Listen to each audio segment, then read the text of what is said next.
Jarak 70 hari. Berjarak 70 hari. Wes perhatikan saya. Biarkan, itu abaikan saja. Fokus ke saya. Ya.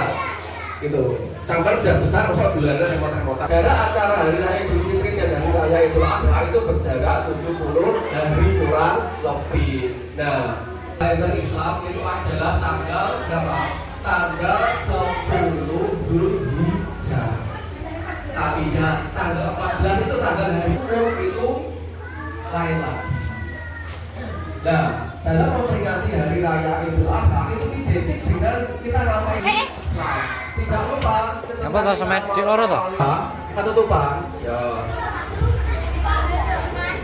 Ya, tidak lupa memperingati setelah ketutupan beberapa tahun, bahkan puluhan tahun, akhirnya Nabi Ibrahim sama Allah dikaruniai seorang anak yang sudah dilakukan sangat lama. Belum dikaruniai anak, ketika itu dikaruniai anak, tapi Nabi Ibrahim malah mendapatkan mimpi disuruh untuk menyembelih anak. Ketika kau menyembelih anak, kemudian anakku yang sudah puluhan tahun kemudian anak bosok bulangan kok telepon menyembelih. Akhirnya Nabi Ibrahim masih berubah. Lalu muncullah mimpi yang kedua. Nabi Ibrahim masih merasa berubah. Lalu muncullah banyak 3 kali untuk menyembelih. Bagaimana pendapatmu, nakku? Jawabannya Nabi Ismail bagaimana jawab? Mau apa tidak untuk disembelih anak bapaknya? Mau apa tidak? Ya insya Allah kalau tidak. Pak mimpi kapan boleh dua? Sampai boleh kalau aku boleh apa nabi? Ya itulah bedanya kita manusia biasa dan golongan para nabi. Nah, waktu Nabi Ibrahim menanyai Nabi Ismail, ya Ismail, saya ini mendapatkan mimpi sebanyak 3 kali untuk membunuh kamu. Bagaimana? Mimpi ini datangnya dari Allah. Bagaimana pendapatmu? Terus Nabi Ismail menjawab, ya Bapak tidak apa-apa. Kalau benar itu adalah mimpi dari Allah dan perintah dari Allah, saya ikhlas Bapak.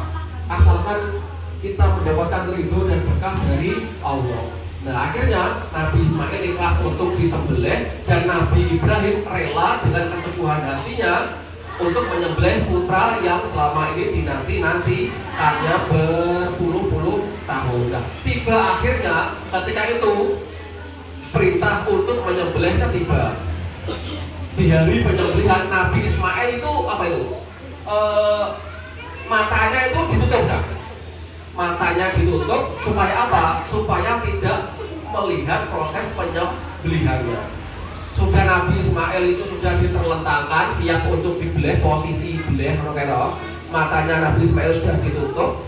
Otomatis Nabi Ibrahim itu tengok lah dulu anaknya dipatahin dibelih tuh orang-orang tidak tahu lah. Maka itu waktu penyembelihan Nabi Ibrahim juga menjamkan mata, tidak melihat anak kandungnya disembelih untuk dirinya sendiri. Ketika itu Nabi Ismail matanya ditutup, Nabi Ibrahim juga menutup mata. Ketika itu disembelih lah. Ketika parangnya itu sudah mau menyentuh lehernya Nabi Ismail, sama Allah itu diganti. Ujung-ujung langsung diganti seekor domba atau kambing. Nah, ketika parangnya sudah menyentuh leher, langsung orang. Ternyata yang disembelih itu bukan anaknya, tapi sama Allah sudah diganti menjadi seekor kambing. Di situ perasaannya Nabi Ibrahim itu sangat hancur. Oh anakku, apa? Padahal belum tahu kalau anaknya itu sudah diganti sama seekor kambing. Sudah. Ketika itu Nabi Ibrahim sedikit membuka mata, ternyata yang disembelih bukan anaknya. Disitulah perasaan Nabi Ibrahim sudah merasa lega. Dan istri merasa lega. Ternyata kehidupan istri dan anaknya itu tidak. Hajar dan Ismail dianggap sebagai pemilik dan pemimpin di Mekah. Karena mereka berdua yang pertama kali menetap dan pertama tinggal di sana. Demikianlah Nabi Ibrahim tidak dapat menahan kerinduannya. Ia pun berkata dan menginginkan Hajar dan Ismail di padang. Anak dan istrinya itu sedang mengalami Ibrahim alaihissalam mendapat wahyu melalui mimpinya. Dia diperintahkan oleh Allah untuk mengambil Ismail, anak kesayangannya itu, harus dipindahkan sebagai bukti hubungan Ibrahim terhadap rekannya. Setelah itu juga Nabi Ibrahim Masih cilik. mengulas cintanya yang lebih besar kepada Allah Subhanahu wa Ta'ala. Dia juga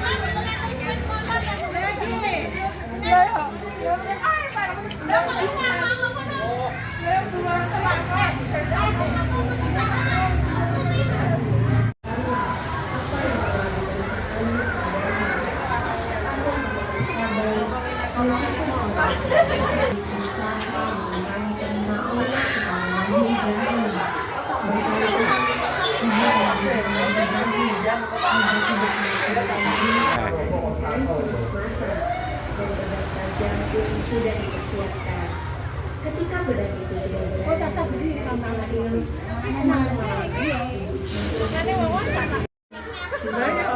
Satu, dua, tiga, jret. 1, 2, 3, jret. Pun. Gedes, sudah? Kita makan bersama-sama. Dicicip boleh, dimakan jangan dulu. Oke.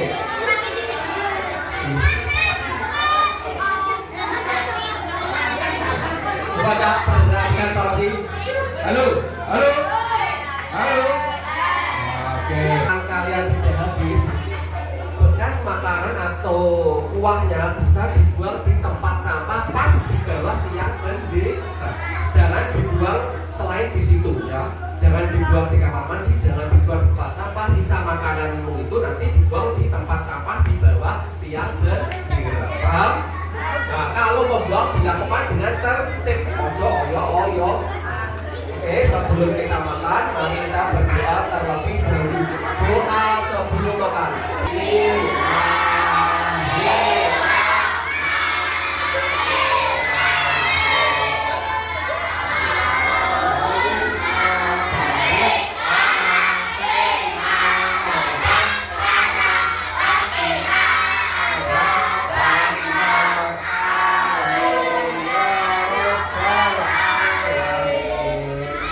Selamat menikmati, Kak. Ayo, siap, dicukupi.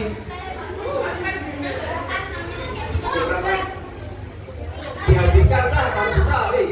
Habis, Kak. Hartan udah habis, Wi. Nanti kalau kalian itu nasinya ada yang tumpah, dicukupi. Boleh, Kak?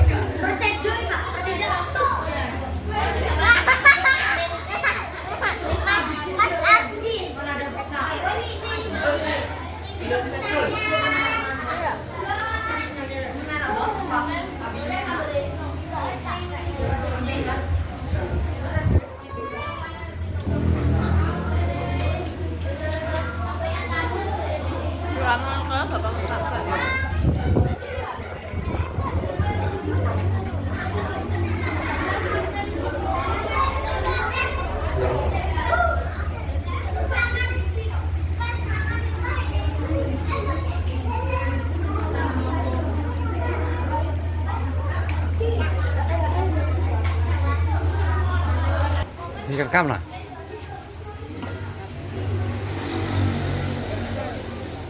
Apa? Bener ya? Bener. Wah, maksing. Oh.